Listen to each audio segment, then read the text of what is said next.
एक बार बोलो सियावर रामचंद्र की जय। तो आज हम लोग श्रीमद् वाल्मीकि रामायण बालकांड का 14वां सर्ग प्रारंभ कर रहे हैं। 14वें सर्ग में वर्णन है महाराज दशरथ के द्वारा अश्वमेध यज्ञ का सांगोपांग अनुष्ठान। इधर वर्ष पूरा होने पर यज्ञ संबंधी अश्व भूमंडल में भ्रमण करके लौट आया। फिर सरयू के उत्तर तट पर राजा का यज्ञ आरंभ हुआ। महामनुष्य राजा दशरथ के उस अश्वमेध नामक महायज्ञ में ऋष्यशृंग को आगे करके श्रेष्ठ ब्राह्मण यज्ञ संबंधी कर्म करने लगे। यज्ञ कराने वाले सभी ब्राह्मण वेदों के पारंगत विद्वान थे, अतः वे न्याय तथा विधि के अनुसार सब कर्मों का उचित रीति से संपादन करते थे और शास्त्र के अनुसार किस क्रम से किस समय कौन सी क्रिया करनी चाहिए इसको स्मरण रखते हुए प्रत्येक कर्म में प्रवृत्त होते थे। ब्राह्मणों ने प्रवर्ग अर्थात अश्वमेध के अंगभूत कर्म विशेष का शास्त्र विधि मीमांसा और कल्पसूत्र के अनुसार संपादन करके उपसद नामक इष्टि विशेष का भी शास्त्र के अनुसार ही अनुष्ठान किया। तत्पश्चात शास्त्रीय उपदेश से अधिक जो अति देशतः प्राप्त कर्म है उस सबका भी विधिवत संपादन किया। तदनंतर तत्त कर्मों के अंगभूत देवताओं का पूजन करके हर्ष में भरे हुए उन सभी मुनिवरों ने विधिपूर्वक प्रातः समन आदि अर्थात प्रातः समन माध्याह्न दिन समन तथा तृतीय समन कर्म किए। इंद्र देवता को विधिपूर्वक हविष्य का भाग अर्पित किया गया। पाप निवर्तक राजा सोम अर्थात सोमलता का रस निकाला गया। फिर क्रमशः मध्याह्न दिन समन का कार्य आरंभ हुआ। तत्पश्चात उन श्रेष्ठ ब्राह्मणों ने शास्त्र से देखभाल कर मनुष्य राजा दशरथ के तृतीय समन कर्म का भी विधिवत संपादन किया। ऋष्यशृंग आदि महर्षियों ने वहां अभ्यास काल में सीखे गए अक्षरों से युक्त स्वर और वर्ण से संपन्न मंत्रों द्वारा इंद्र आदि श्रेष्ठ देवताओं का आवाहन किया।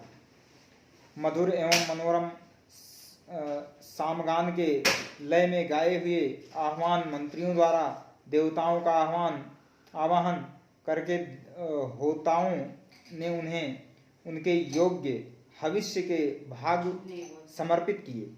उस यज्ञ में कोई अयोग्य अथवा विपरीत आहुति नहीं पड़ी, कहीं कोई भूल नहीं हुई, अनजान में भी कोई कर्म छूटने नहीं पाया, क्योंकि वहां सारा कर्म मंत्रोच्चारण पूर्वक संपन्न होता दिखाई देता था। महर्षियों ने सब कर्म क्षेम युक्त एवं निर्विघ्न परिपूर्ण किए।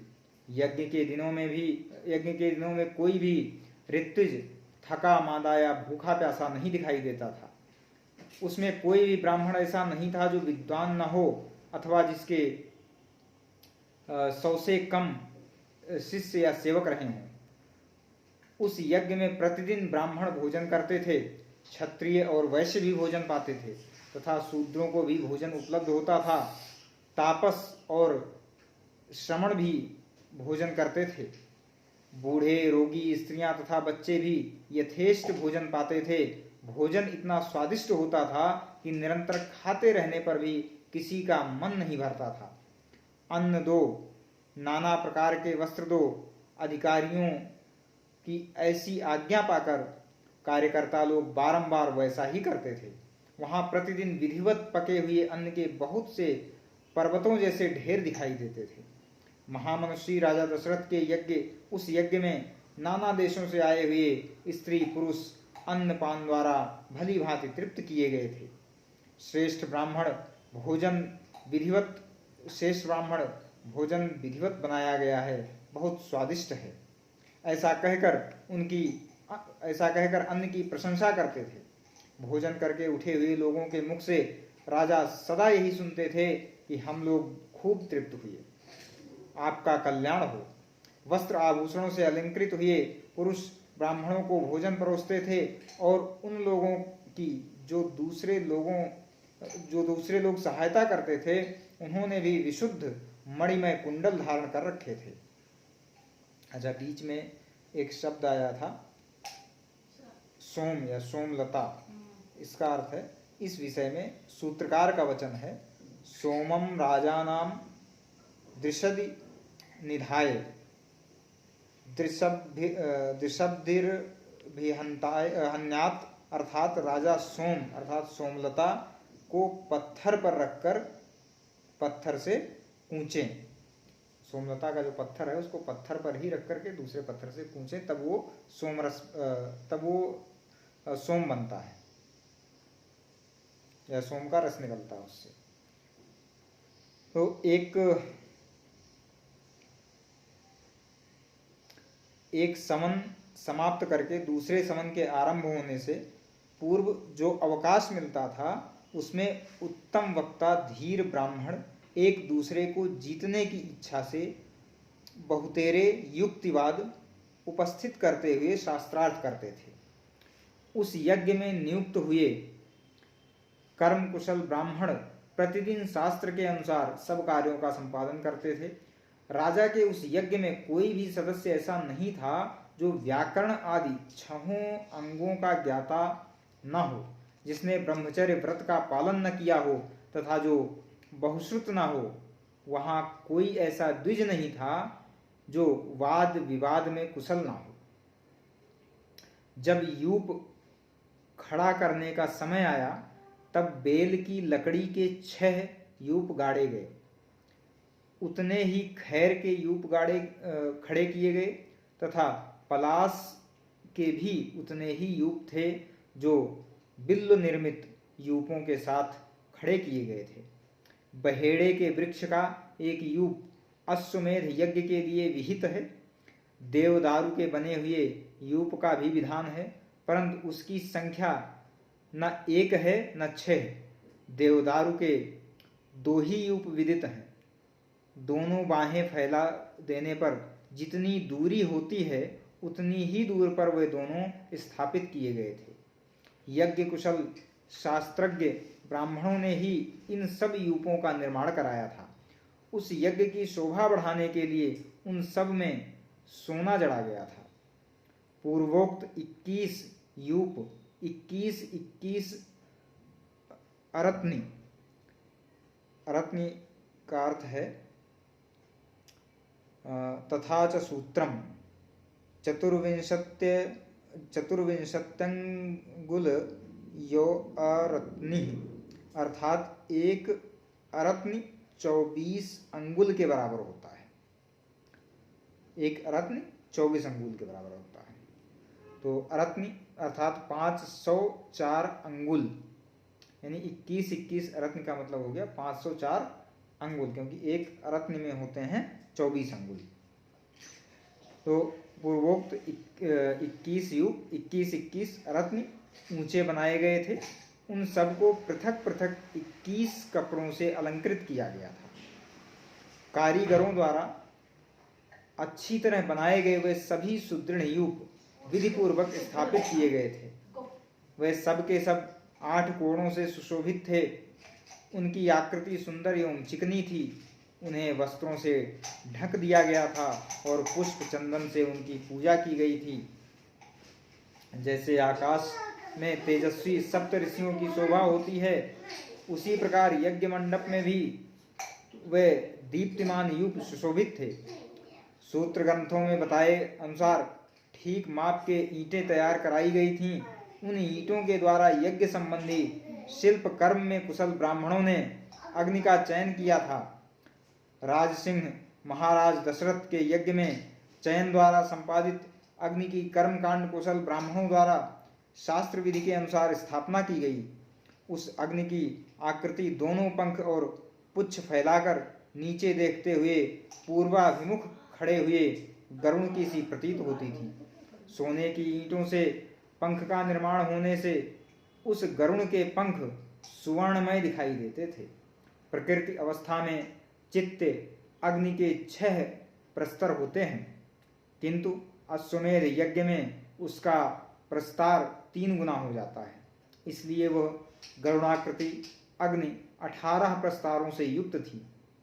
वहां पूर्वोक्त यूपों में शास्त्र विहित पशु, सर्प और पक्षी विभिन्न देवताओं के उद्देश्य से बांधे गए थे। शामित्र कर्म में यज्ञीय अश्व तथा कूर्म आदि जलचर जंतु जो वहां लाए गए थे, ऋषियों ने उन सबको शास्त्र विधि के अनुसार पूर्वोक्त यूपों में बांध दिया। उस समय उन यूपों में 300 पशु बांधे हुए थे तथा राजा दशरथ का वो उत्तम अश्वरत्न भी वहीं बांधा गया था। रानी कौशल्या ने वहां प्रोक्षण आदि के द्वारा सब ओर से उस अश्व का संस्कार करके बड़ी प्रसन्नता के साथ 3 तलवारों से उसका स्पर्श किया। तदनंतर कौशल्या देवी ने सुस्थिर चित्त से धर्म पालन की इच्छा रखकर उस अश्व के निकट एक रात निवास किया। तत्पश्चात होता, अध्वर्यु और उद्गाता ने राजा की अर्थात क्षत्रिय जातीय महिषी कौशल्या अर्थात वैश्य जातीय स्त्री, इसका अर्थ हुआ कि राजा क्षत्रिय जाति के थे लेकिन कौशल्या वैश्य जाति की थी। वावाता तथा शूद्र जातीय स्त्री परिवृत्ति, इन सबके हाथ से उस अश्व का स्पर्श कराया गया। लिखा है उसमें कौशल्या? हाँ नहीं, एक सेकंड में वो राजा की उद्गाता में राजा की क्षत्रिय जाति महिषी कौशल्या, अच्छा ऐसा है, क्षत्रिय जाति महिषी कौशल्या वैश्य। स्टॉप कर देना, ऐसे डालना मत, लोग इसे थोड़ा क्लिप निकाल के, समझ रहे हो? आगे बढ़ो। वैश्य जाति स्त्री वावाता और शूद्र जाति स्त्री परिवृत्ति, इन सबके हाथ से उस अश्व का स्पर्श कराया। इसके बाद परम चतुर जितेंद्रिय ऋत्विक ने विधि पूर्वक अश्वकंद के गूदे को निकालकर शास्त्रोक्त रीति से पकाया। तत्पश्चात उस गूदे की आहुति दी गई। राजा दशरथ ने अपने पाप को दूर करने के लिए ठीक समय पर आकर विधि पूर्वक उसके धुएं की गंध को सूंघा। उस अश्वमेध यज्ञ के अंगभूत जो हवनीय पदार्थ थे, उन सबको लेकर समस्त 16 ऋत्विज ब्राह्मण अग्नि में विधिवत आहुति देने लगे। अश्वमेध के अतिरिक्त अन्य यज्ञों में जो हवि दी जाती है, वह पाकर की शाखाओं में रखकर दी जाती है, परंतु अश्वमेध यज्ञ का हविष्य बेंत की चटाई में रखकर देने का नियम है। कल्पसूत्र और ब्राह्मण ग्रंथों के द्वारा अश्वमेध के 3 समनीय दिन बताए गए हैं। उनमें से प्रथम दिन जो समन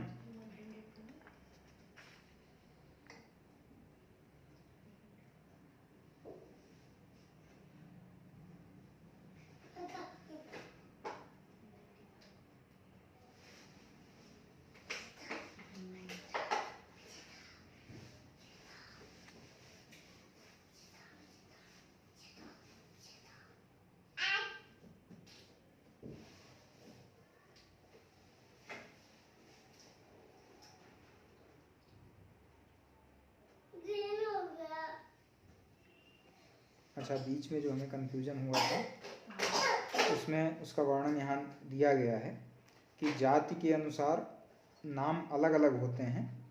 दशरथ के तो कौशल्या, कैकेयी और सुमित्रा तीनों क्षत्रिय जाति की ही थी, ऐसा वर्णन किया गया है। तो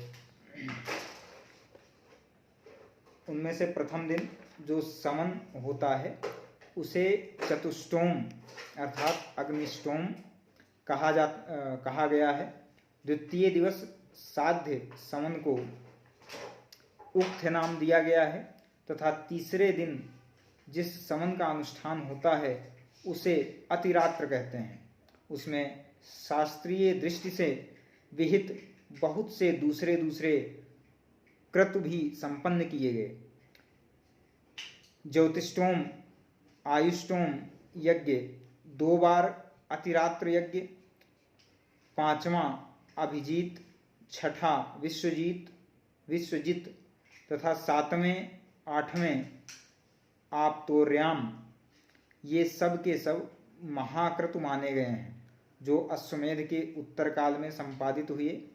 अपने कुल की वृद्धि करने वाले राजा दशरथ ने यज्ञ पूर्ण होने पर होता को दक्षिणा रूप में अयोध्या से पूर्व दिशा का सारा राज्य सौंप दिया। अध्वर्यु को पश्चिम दिशा तथा ब्रह्मा को दक्षिण दिशा का राज्य दे दिया। इसी तरह उद्गाता को उत्तर दिशा की सारी भूमि दे दी। पूर्व काल में भगवान ब्रह्मा जी ने जिसका अनुष्ठान किया था, उस अश्वमेध नामक महायज्ञ में ऐसी ही दक्षिणा का विधान किया गया है। अब इसका भी वर्णन करते हैं कि मेधम सृजत, ये प्रजापति ने अश्वमेध यज्ञ का अनुष्ठान किया। इस श्रुति के द्वारा यह सूचित होता है कि पूर्व काल में ब्रह्मा जी ने इस महायज्ञ का अनुष्ठान किया था। इसमें दक्षिणा रूप से प्रत्येक दिशा के दान का विधान कल्पसूत्र द्वारा किया गया है। यथा प्रतिदिशम दक्षिणाम ददाति प्राची दक्षिणा ब्रह्मणः प्रतीच्य ध्वर्योरुदीच्य गातुः।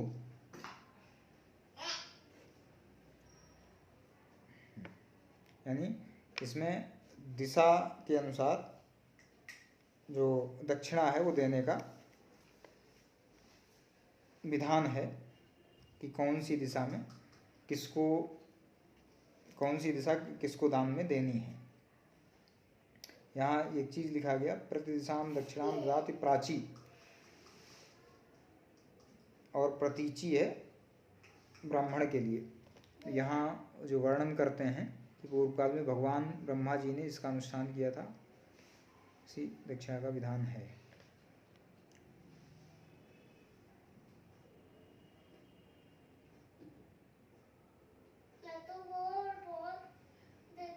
तो होता को पूर्व दिशा दिया था और अर्धवर को पश्चिम दिशा और ब्राह्मण को दक्षिण दिशा। इस प्रकार विधि पूर्वक यज्ञ समाप्त करके अपने कुल की वृद्धि करने वाले पुरुष शिरोमणि राजा दशरथ ने ऋत्विजों को सारी पृथ्वी दान कर दी। यों दान देकर इक्ष्वाकुकुल नंदन श्रीमान महाराज दशरथ के हर्ष की सीमा न रही। परंतु समस्त ऋत्विज उन निष्पाप नरेश से इस प्रकार बोले, महाराज, अकेले आप ही इस संपूर्ण पृथ्वी की रक्षा करने में समर्थ हैं। इसमें हमें इसके पालन की शक्ति नहीं है, अतः भूमि से हमारा कोई प्रयोजन नहीं है।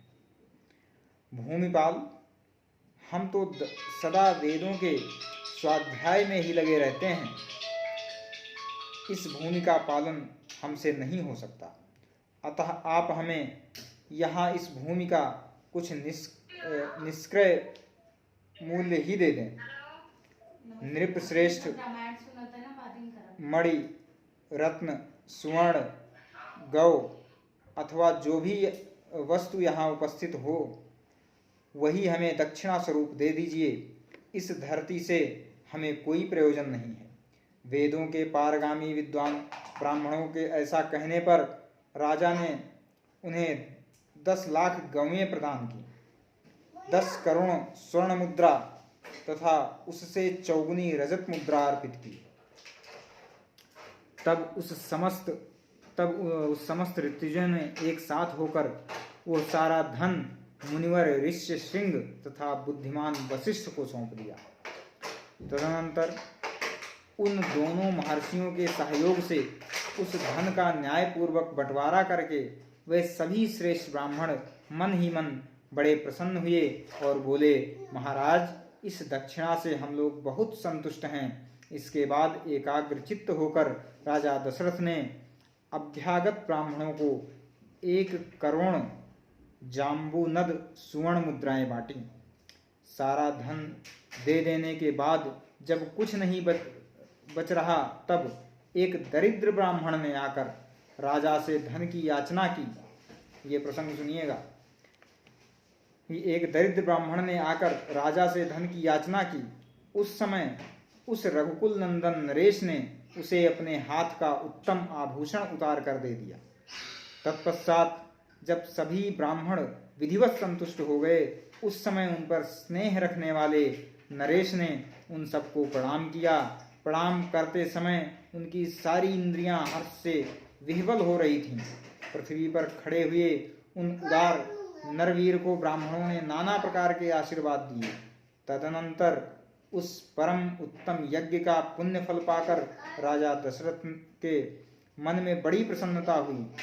वह यज्ञ उनके सब पापों का नाश करने वाला तथा उन्हें स्वर्गलोक में पहुंचाने वाला था। साधारण राजाओं के लिए उस यज्ञ को आदि से अंत तक पूर्ण कर लेना बहुत ही कठिन था। यज्ञ समाप्त होने पर राजा दशरथ ने ऋष्यशृंग से कहा, उत्तम व्रत का पालन करने वाले मुनीश्वर, अब जो कर्म मेरी कुल परंपरा को बढ़ाने वाला हो, उसका संपादन आपको करना चाहिए। तब द्विजश्रेष्ठ ऋष्यशृंग तथास्तु कहकर राजा से बोले, राजन, आपके 4 पुत्र होंगे जो इस कुल के भार को वहन करने में समर्थ होंगे।